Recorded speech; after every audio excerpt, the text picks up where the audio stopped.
Almost. Major. Holy fucking shit, this is major!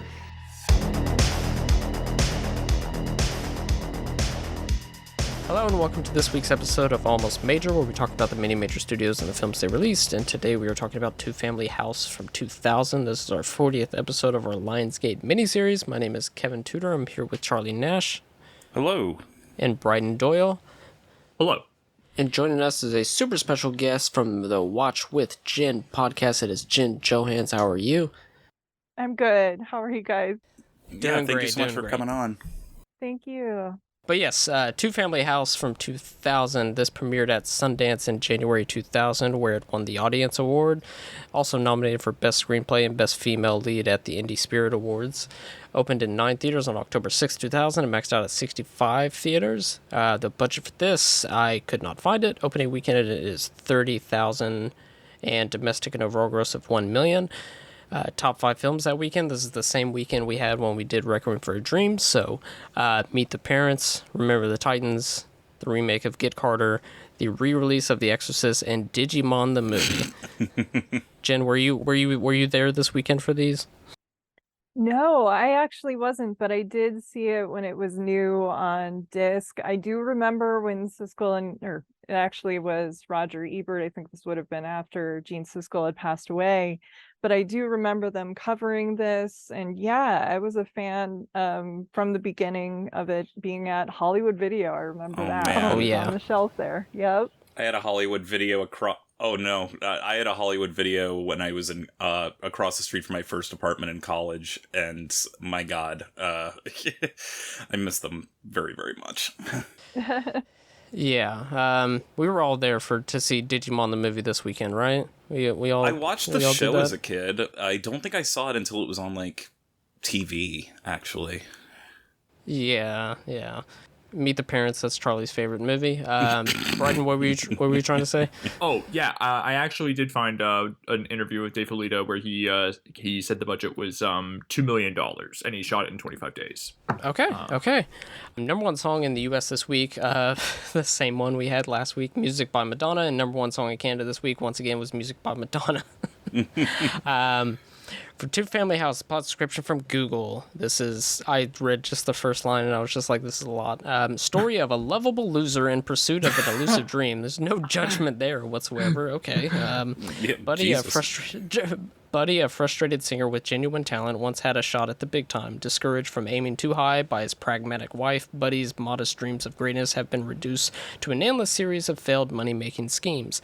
But this time, Buddy is certain he has come up with a plan that will work. He wants to buy a two-family house for him and his wife and convert the ground floor into a bar where Buddy can perform.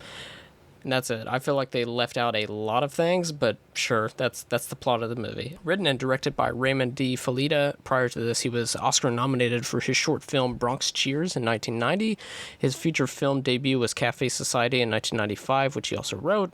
After that, he directed The Thing About My Folks in 2005, City Island in 2010, which he also wrote, 2014's Rob the Mob, and 2019's Bottom of the Ninth. Has anybody seen any other ones? I know, Bryden, you've watched a few of his as research, and we're just like, whatever. Yeah, City Island I saw, and also Rob the Mob. I actually was very impressed with that one. What do you think, Bryden? I thought it was okay. Really good. Andy Garcia is like really good in both City Island and Rob the Mob, and I feel like a lot of movies kind of waste him nowadays. I know he was like a big thing in the 90s and 80s, but like I feel like now he's like he's the bad guy in Let's Be Cops, and he pops up in The Mule for a few scenes and everything. But like, yeah, no, this one where he actually gets to like show like his range, where he is like kind of charming, but also like a little menacing and like very warm. So yeah, no, it's cool that like that is one of Dave Filito's strong suits, working with actors and giving them like good showcases when they might not always get that opportunity. Mm-hmm. I reviewed Rob the Mob back in the day. I don't remember very much about it at all because it was like 9 years ago, but. Yeah, I thought it was fine from what I can recall. Yeah, but that's pretty much it for me. Also, Bryden, I hate that you just reminded me that Let's Be Cops is an actual movie that exists in the world. Saw it in theaters, baby. Oh my goodness. What year was that? 2014, same year as Rob the Mob. Anyways, he also directed all 4 episodes of the ABC Madoff miniseries, which came out in 2016, the year before Barry Levinson's own Madoff-centered program, the HBO film The Wizard of Lies, which I have not seen. He also co-wrote... That was good. Really? Yeah, I need to check that out. He also co-wrote a 1998 thriller called Shadow of a Doubt with Melanie Griffith and Tom Berenger, and wrote the book for Buddy's Tavern, a 2009 stage musical based on Two Family House. Interesting. I'm assuming Shadow of a Doubt is a remake of the Hitchcock classic? No. It is not. No. I wrote specifically in my notes, not a remake, no relation, that kind of thing. But yeah. Wow. I okay. went right over that. I'm sorry. But yes, I wonder, 'cause Shadow of a Doubt, Hitchcock remade that, right? Also called Shadow of a Doubt? No. No, he didn't? I'm thinking of the... Man Who Knew Too Much. That's right. Yeah. Yeah. I feel like pretty much any movie that Hitchcock has made, you kind of can't make another movie with that same title. It'd be like, oh, it's called Rear Window, but it's about, like, not that. Yeah. Anyways, starring Michael Rispoli as Buddy. Prior to this, While You Were Sleeping in 1995, hell yeah. To Die For in 1995, also hell yeah. In The Summer of Sam in 1999, also hell yeah. After this, he appeared in other major films, including The Weatherman 2005, the Gore Verbinski movie, Kick-Ass in 2010, Pain and Gain in 2013, and Defleet as Rob the Mob in 2014. On TV, he has had recurring roles on The Sopranos, NBC's Third Watch, stars Magic City, as well as main roles on HBO's The Deuce, and the Madoff miniseries for ABC that we previously talked about.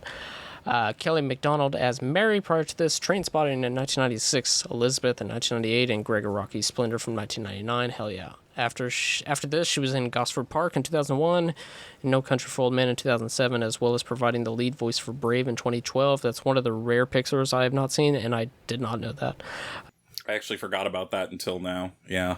Really? Yeah. I saw Brave in theaters. It's fine. I just forgot that she was the lead in that. Yeah. She was also on Boardwalk Empire and BBC's Line of Duty, as well as BBC miniseries such as State of Play and The Victim. She was also in the film adaptation of Choke, the Chuck Palahniuk novel. Oh, wow. Which I loved that book, and that movie sucked. Maybe that's why I didn't mention it in my notes. I was like, I could just glide over this, right? I haven't seen it. And I'm totally fine with adaptations completely changing from the source material, but it's like the book goes to some really loopy places that the film is way too afraid to delve into. Like, it's, yeah. And it's a shame, because she's really good in it. She's easily the best part of that movie, so. Has she ever been bad? No. That's the thing? Or even just, like, subpar? Like, she's always just incredible, or just captivating in the least. Like, in No Country for Old Men, that's pretty much a thankless role for the most part until, like, kind of the end or whatnot. But she's really great, especially that last showdown with Sugar at the end is just fantastic. Catherine Narducci as Estelle, prior to this, a Bronx Tale in 1993 in The Sopranos.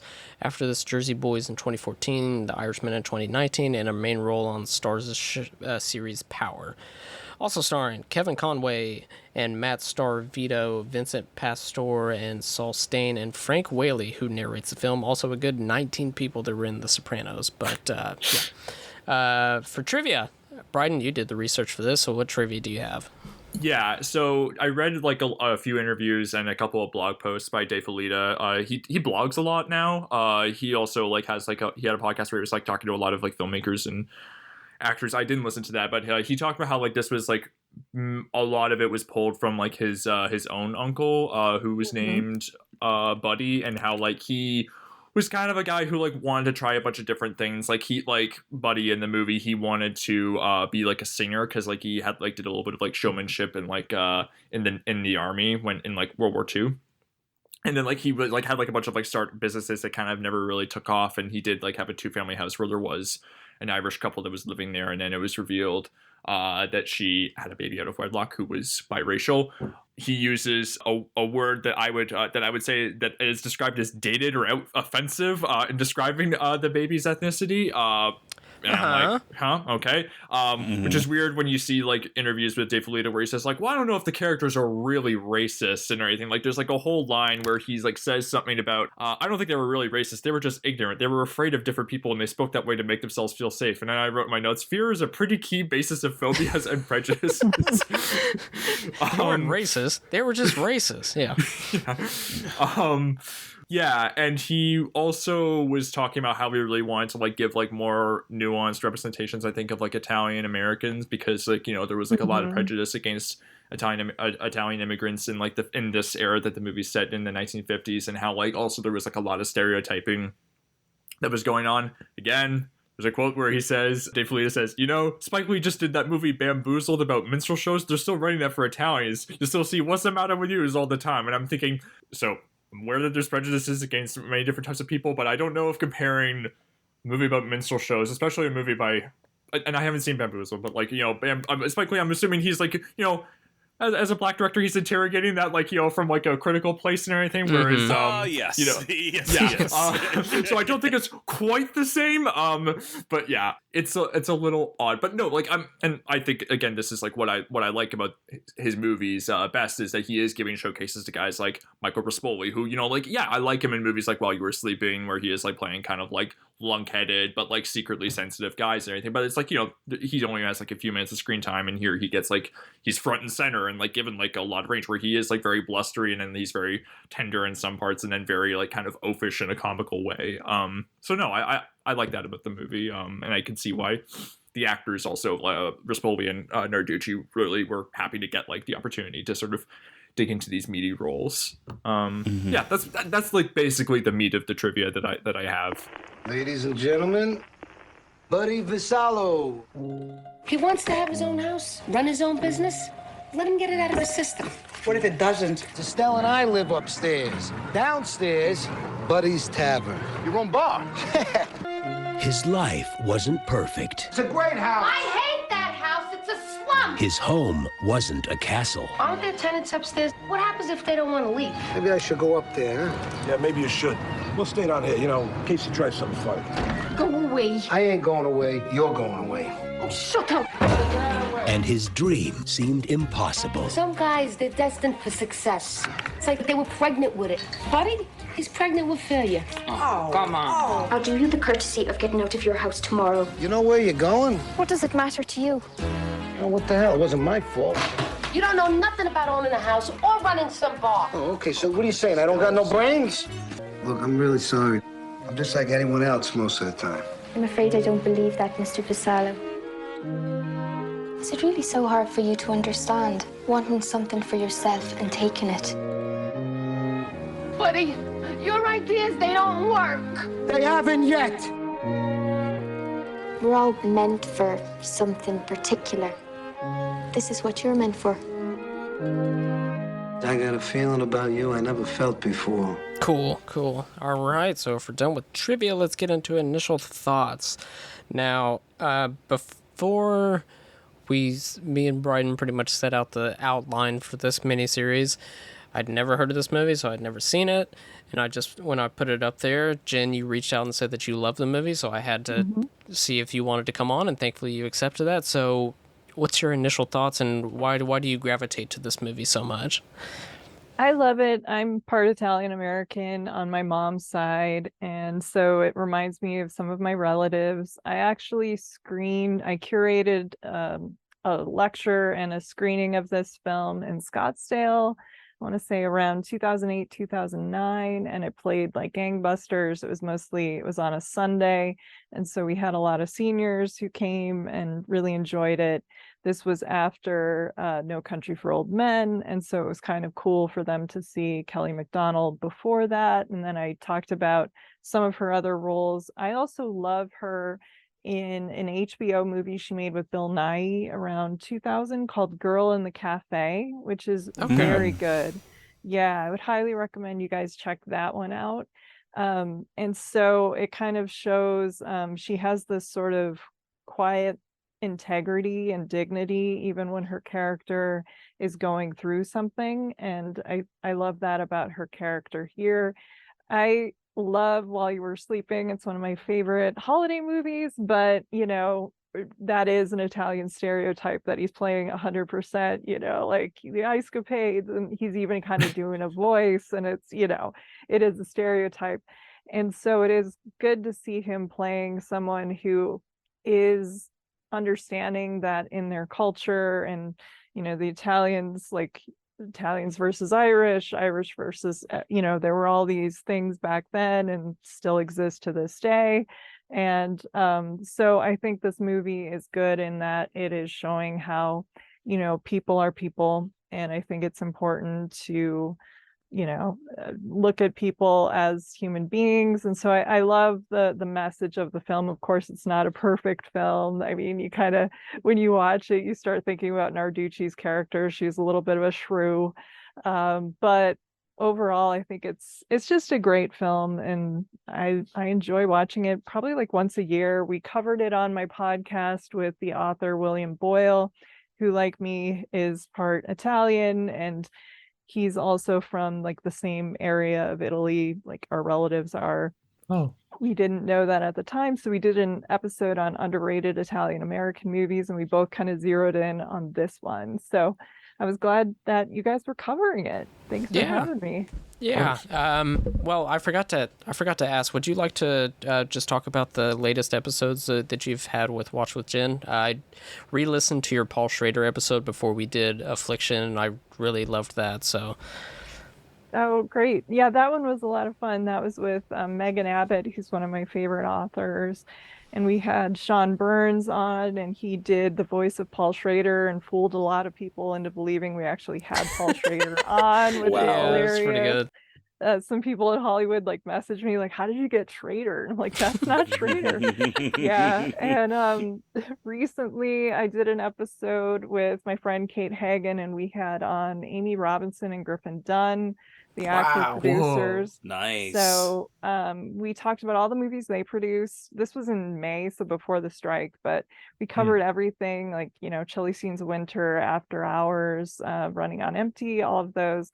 They couldn't have been just sweeter people, just wonderful. And then That's I also awesome. had on the filmmaker Chris McKay, and we just did an episode on Bud Bodeker's Renowned Westerns. So that is the newest one as this is airing. Probably by the time this is up, it will be out because it's coming out next week. Bilga Iberi is one of my favorite critics working today. Mm-hmm. He came back and we just recorded, I want to say 2 full hours on Stanley Kubrick.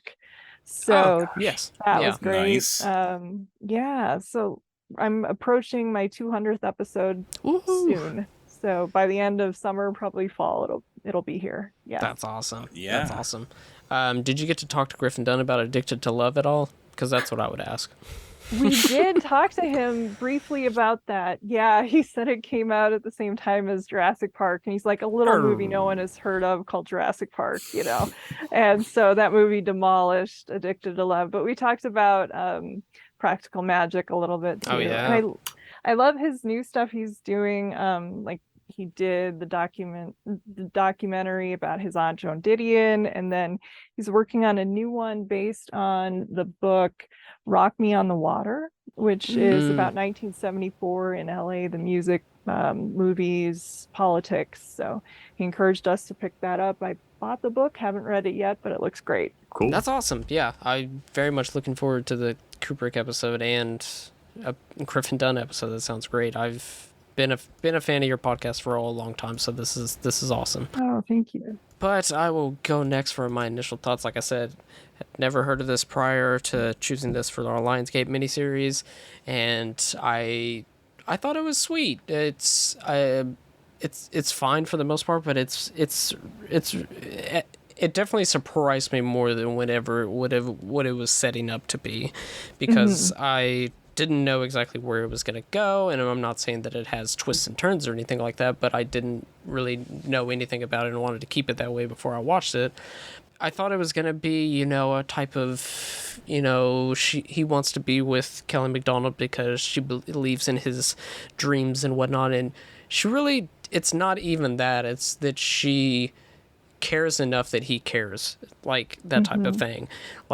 She doesn't seem to have this idea that he's going to be some big star or that his bar is going to be huge or anything like that.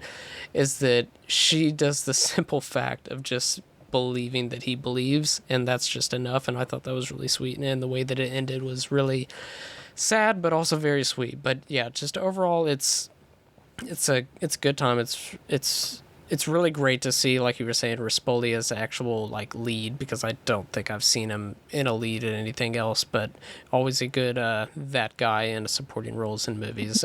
Definitely in Summer of Sam, I'm pretty sure every line in Summer of Sam he just screams at like level 300. So this is a bit different. And also Kelly MacDonald, she's awesome. She's always amazing in Trainspotting, great in Splendor, where I believe she dresses up as a box of tampons in one scene in Splendors. That's a whole thing. Like I said, No Country for Old Men is great, and yeah, I was even telling Bryden I thought her little small cameo in Trainspotting 2 was great, and that movie is really awesome.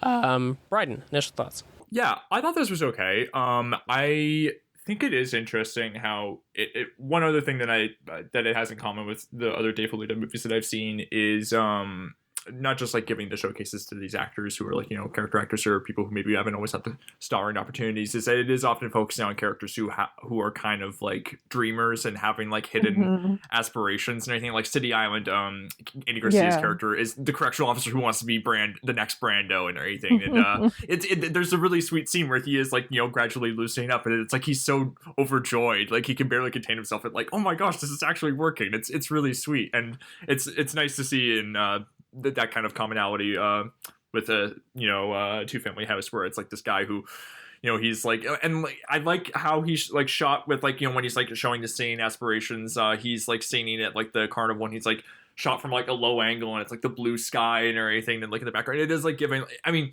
it's of course like it's evident that like it's, you know, not really real and everything, because you can see it's like a carnival, part of the carnival in the background and everything, so it's not like a very good setting and everything, but it is like in his mind he feels like a superstar, and it works in the moment. You feel his joy in that moment.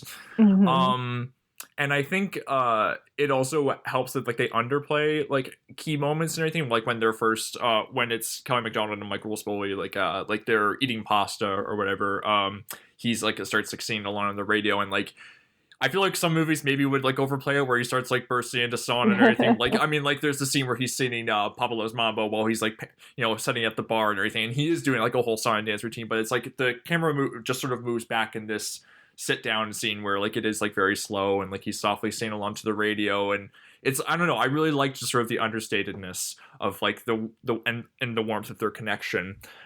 Dave Filippo like said that like he didn't want to like, you know, erase like the history of like the characters of these characters in this time period in this place being prejudiced and everything. And I admire that, because there are movies that do like stand off the rough edges in that regard. And he also said that like there aren't, aside from like the baby, there are no black characters in the movie, and he said that's because like there was a lot of segregation in like the neighborhoods and everything. And I understand that on one level, but like it does feel a little lopsided, I guess. Like, and just I mean, I don't know how.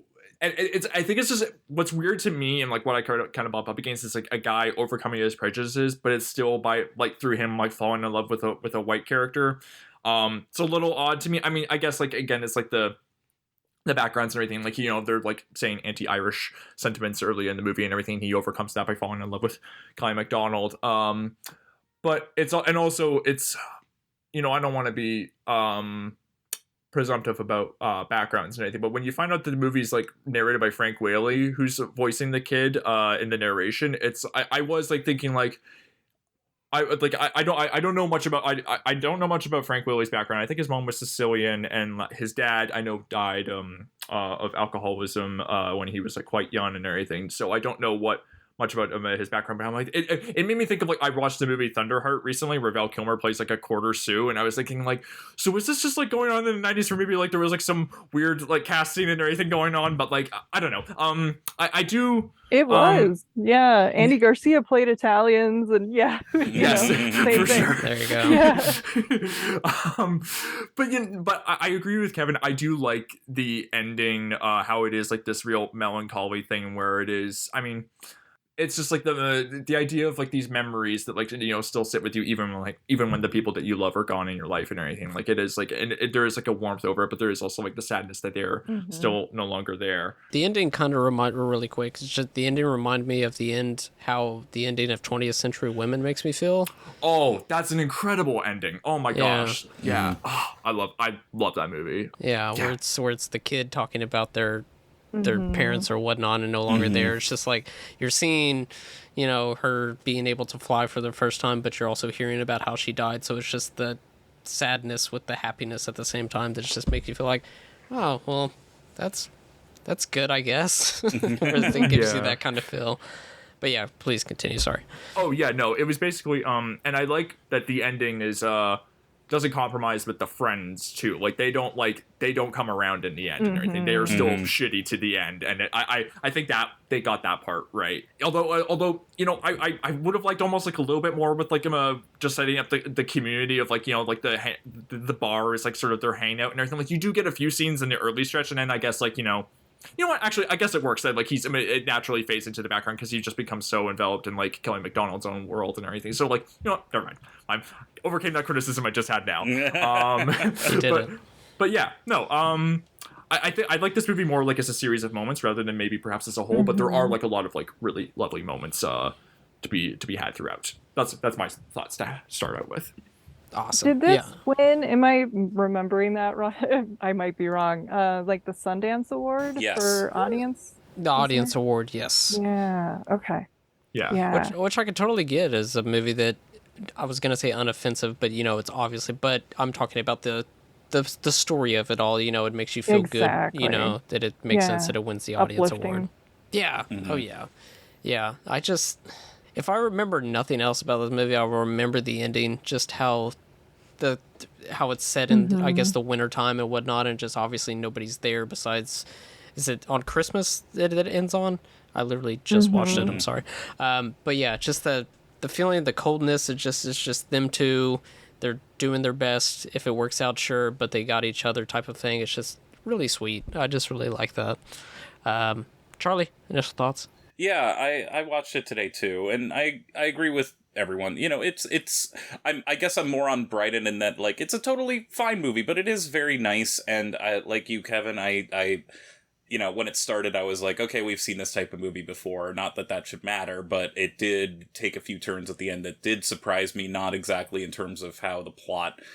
Not in terms of where the plot went, but in terms of the small little and more intimate moments and how they developed certain characters.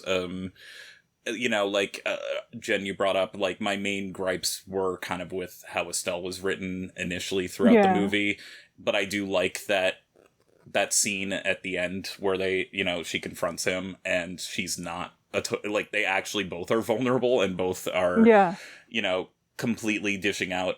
It's so frustrating when you see a movie where you're like, if they just talked, like, none of this would happen, and obviously that is part of the issue here, but it's all understandable. And then when they actually do air everything out, they air everything out, and not in a way that is, cheap or even that saccharine. I mean, I kind of like the fact that she's just like, I've been thinking about a lot of things too, and I think you should just go for it. If there are differences between us, and you should just go. It completely saved that character for me. Although I did like the moment at the beginning too, where she's the only one who's like, she's having a baby up there. You're a bunch of idiots, just ran up. And then which frustrated me more, where I was just like, well, there's not a lot of scenes of her just being like very critical and annoying, and then. But, that, again, I feel like the movie is smart in that, it's very understandable that he is feeling so, that Rispoli's character is feeling so sensitive and hurt, but she's also got stuff going on outside of his scenes that we don't see, and I feel like the movie does a good enough job of making it clear that she also has a life, just like everybody else in this movie does. I agree with everything everybody's saying about Rispoli getting a main role. I think he's very, very good here. Kelly MacDonald, as we mentioned, is always great.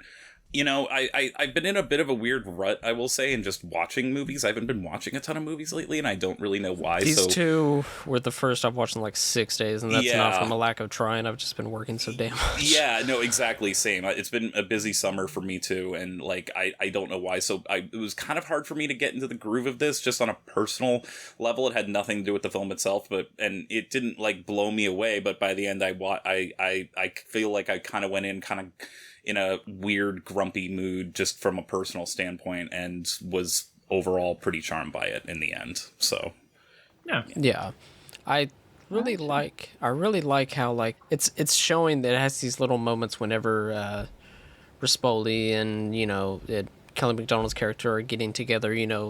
Once at a time. He's coming and going, but not so much. Definitely at the start where he's just has like this full breakdown and just says he needs to talk to somebody. And he's just like, I'm not always like that. I'm not like a broad like you. I don't cry and whatnot.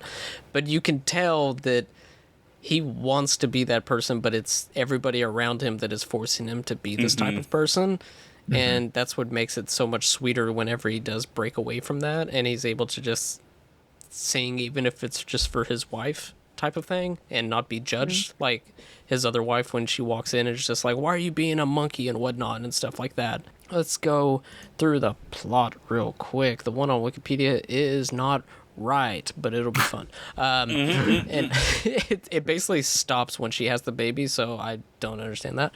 An unseen narrator looks back at the year 1956 in the Elm Park neighborhood of Staten Island, New York, to one Buddy, an Italian man with Ralph Cramdizini's dreams. That can't make that into a word. It's not a word. Buddy is a wannabe crooner. Buddy has nearly been discovered by Arthur Godfrey 10 years earlier when he was performing at the USO show while in the service. His fiancée Estelle gives him a Hobson's choice, quote, whose is going to be Buddy, Arthur Godfrey, or me? In a decision he'll live to regret the rest of his life, he chooses Estelle and over the next 10 years tries all sorts of schemes to get ahead. I just want to be somebody, he declares. I don't know who wrote this. Italian-American Buddy decides to buy a dilapidated two-family house in the Irish section of town, intending to live upstairs with his wife Estelle and run a bar downstairs where he could live out a smaller version of his dream singing along to Music Minus One jukebox. To a Music Minus One jukebox. Estelle has no confidence in Buddy and just wants a quote-unquote normal blue-collar husband who, most of all, won't, quote, embarrass her by doing anything to make himself stand out and manages to undermine his plans time and time again. He discovers to his dismay and her horror that the upstairs Irish tenant's drunken, violent Jim and his very pregnant young wife Mary refuse to move and won't pay rent. And then just the last paragraph, which is like, we've covered the first 30 minutes. There's about an hour left. But when the baby is born, it is clear his father is black, and the much older, drunken Irish husband immediately scolts off, knowing it is not his child. Buddy evicts Mary and her child, then feels guilt and sets her up in an apartment while she sorts out an adoption. Estelle's lack of faith, the small-minded prejudice and low ambition of his quote-unquote friends, the Irish's spirit and Buddy's dreams, racial prejudice, and the baby's fate play out in an engaging story with real chemistry between the leads and the message that ultimately says follow your bliss. This is the weirdest plot description we've read on this show, I swear to God. That is like half a review and half a plot description. But anyways, that house is so weird. I don't think I've ever seen a house that is like that.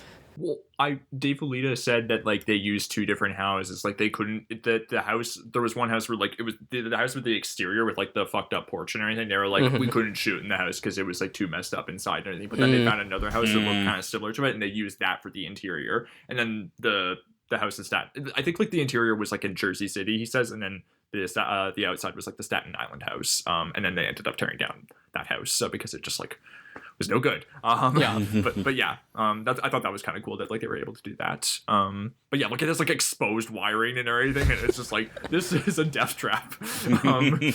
Yeah. I could tell you one of the ways that the wife Estelle tries to undermine him is she gets a letter. She intercepts one of Buddy's letters from the bank and realizes you're spending more than you have, and she says she realizes oh, if we spend more than we have, he won't be able to open up the bar. Perfect shopping spree. And then tells it to her friends, and her friends oh, Estelle, they're so shocked by it.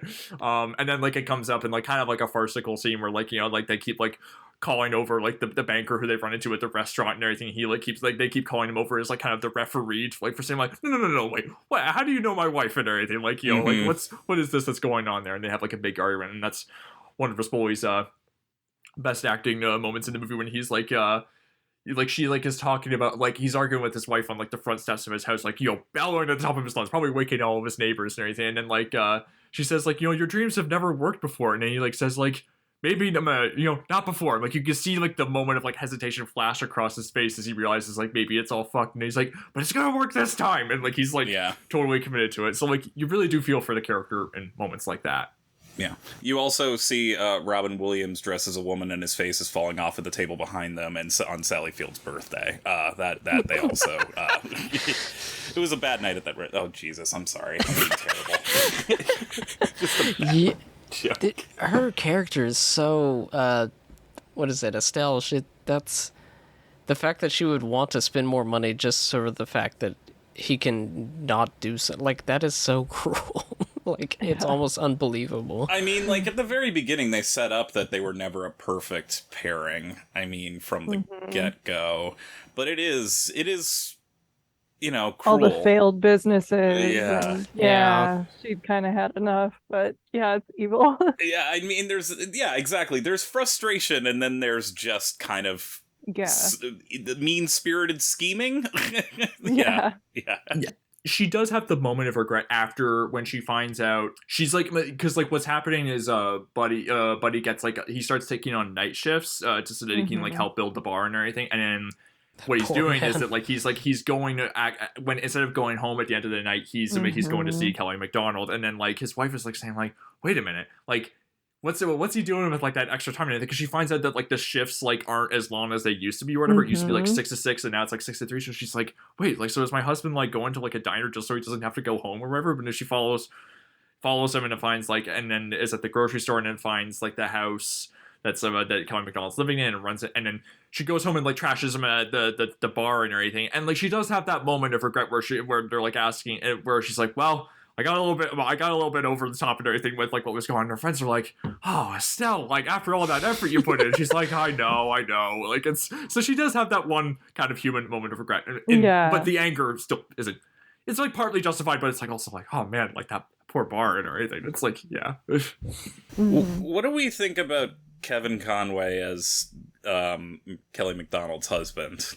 Like, just because I felt like a little bit of it went a long way, and then there's that really awful moment where he's literally like got his hands all over her and was like, she's mine, and everything inside too. And I was kind of like, okay, like that's a little too, like, I'm not saying like, I was just like, in terms of credibility, I was like, okay, we get it, he's awful, like, you know, like we know he's terrible, like, but, and I know these types of abusive drunken partners obviously exist, but like that was a little too cartoonish for me. And like, I did like it as soon as the baby's born, he's out of the, because I felt the same thing where I was just like, okay, where is this going? Because I feel like you're gonna need to remove somebody, either Estelle or this guy. Like somebody needs to forward people, and this is not gonna work. So whenever he just like leaves, and they're just like, and then one day he left and never came back, anyways. And I was just like, good, sounds great. yeah, I was fine with that too. Yeah, I don't think not a single person who's seen this movie was like, really, come on,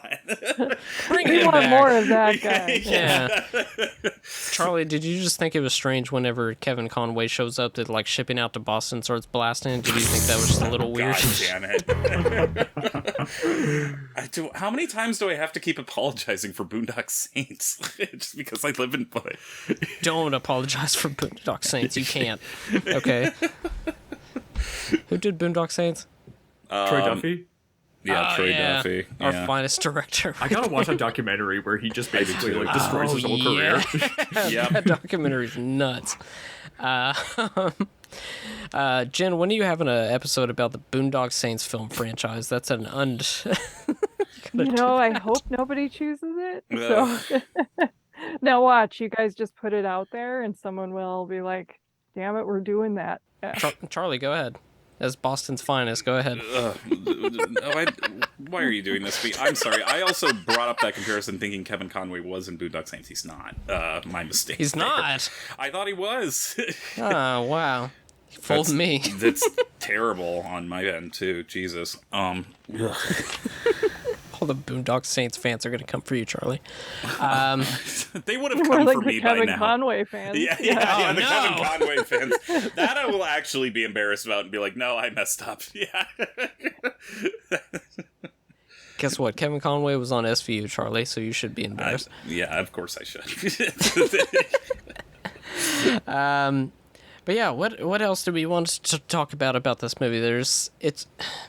It's kind of a movie that just like kind of washes over me, and then I'm just like, yeah, it was good. I unfortunately don't have much to say other than it just made me feel good, and it's sad, but you know, it's good for the most part. And I just liked my time, and I wish that this director kind of made something in the same milieu kind of thing. But you know. Gotcha. Yeah, no, there's not like a lot to it to debate probably, but it was a nice choice. I'm glad you guys covered it. Yeah. Thanks. Yeah. Bryden, anything else? Final thoughts? Well, one thing that was just interesting, and it's just kind of a funny thing that I get this sentiment when I hear people talk about movies, where like Dave Filippo, when he premiered us at Sundance, he said, like, I think it was like an article where it said like, oh, it's not exactly like an Italian American enclave in like Park City, so like, oh my gosh, we're gonna die here and everything, and it's just like, I mean, you kind of feel for the guy like where it's like bad, where it's like the sort of like idea where it's like, oh man, if it's a movie that's not about yourself and everything, you're just gonna like check out immediately and everything. It's just like, and it's like, no, I like these stories about like, you know, people in different times and like from different walks of life and everything. Like I find that nice. That's why I like a lot of movies and everything. And it's just, I don't know. And like he there's a happy ending to it where like, you know, wins the top prize at Sundance, and you know, he's, you know, it's a well-liked movie and everything, but it's, do you know what I'm talking about? Where it's like the decision was like, well, it's like people not thinking outside themselves, and not like, if this person doesn't look or live the kind of life that I do, I won't be able to empathize or connect to it and everything. It's just right. Like, yeah. I would say in 2000 though, because these types of movies were not big, and this didn't end up being big because people were just like Italian Americans with a bunch of people I don't know. Yeah, I'm not going to go see that. So I kind of get it, especially back then. It's not as propped up as it is now, thankfully propped up. Yes. You know, now I'm curious on what other movies were playing at Sundance and how much of an outlier this probably felt like. It was a 2000. I think it was Girl Fight and You Can Count on Me. That's right. Those are two really good movies. And Dallas Steve came out that year. Oh, yeah. Oh, yeah. Yeah, because Donal won for actor, and then You Can Count on Me won for jury with Girl Fight, and then Janet Maslin told me it was because they didn't want to choose between them. Wow. That's wow, wild. I've never known that. Wow, Yeah. that's awesome. Mm-hmm. Yeah. Wow. Yeah, Girl Fight. Still need to watch it. Still need Put to it out watch on that one, Blu-ray, too. for God's sakes. Yeah. It's good. Yeah. You Can Count on Me. Fantastic. Check it out. Great movie. Yeah. Charlie, any more final thoughts? Yeah, just, I mean, thinking about, since we're on the topic of Sundance and this won the Audience Award, I feel like these little, like, movies, you know, Sundance, just thinking about how it's been 23 years, like, I've only been to Sundance a couple times back in 2015 and 2016, but it even, like, I feel like something this small, obviously there are still small movies that play there, but I feel like Sundance has gotten much bigger, and that, like, both times I was there, the things that won the Audience Award were, like, Me and Earl and the Dying Girl, and, I believe it was Birth of a Nation, which was obviously before Two back-to-back banger years right there. Yeah. But it is interesting to think like this nice little movie did get recognized by audiences. You know, it seems like the type of movie that you would... It's funny. I was just thinking, usually this is the type of like thing that would be championed by critics, but you'd have to force audiences to like go see. So the fact that audiences picked it, I thought was kind of sweet, you know. And obviously it didn't make a ton of money. I mean, like you, Kevin, I didn't know about this film until we, you know, discussed talking about it. So, you know, yeah, it's you know, it's a warm little movie, and yeah, I'm kind of in the similar boat where I don't have a whole lot to say, but I'm like, you know, nice movie for adults starring, you know, actors that don't usually star in main roles, you know. Always a nice little treat when you see something like this and it works, you know. Can we do like 5 minutes on how cute the baby is? Oh my god, that baby's That's a adorable. cute baby.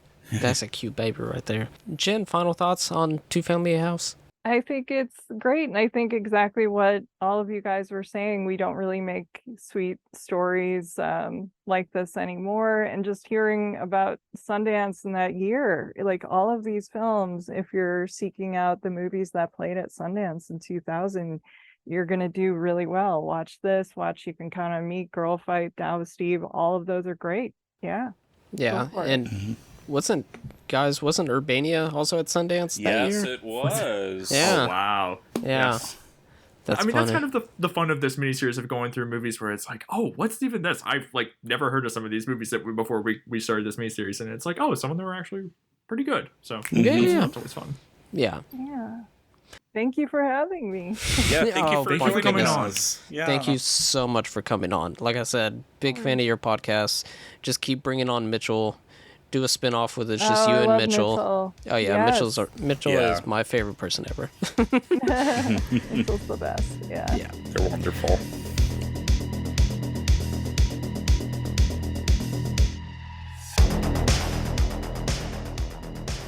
Thank you for listening to this week's episode of Almost Major. Please rate, review, and subscribe to us on iTunes. Please follow the pod on Twitter at Almost Major to keep up to date with what movies we will be covering in the future. Myself, I can be found on Twitter and Letterboxd at Kev Bonesy. Bryden can be found on Twitter at Bryden Doyle and on Letterboxd at J Doyle. Charlie can be found on Twitter and Letterboxd at CT Nash91. Once again, thank you for listening.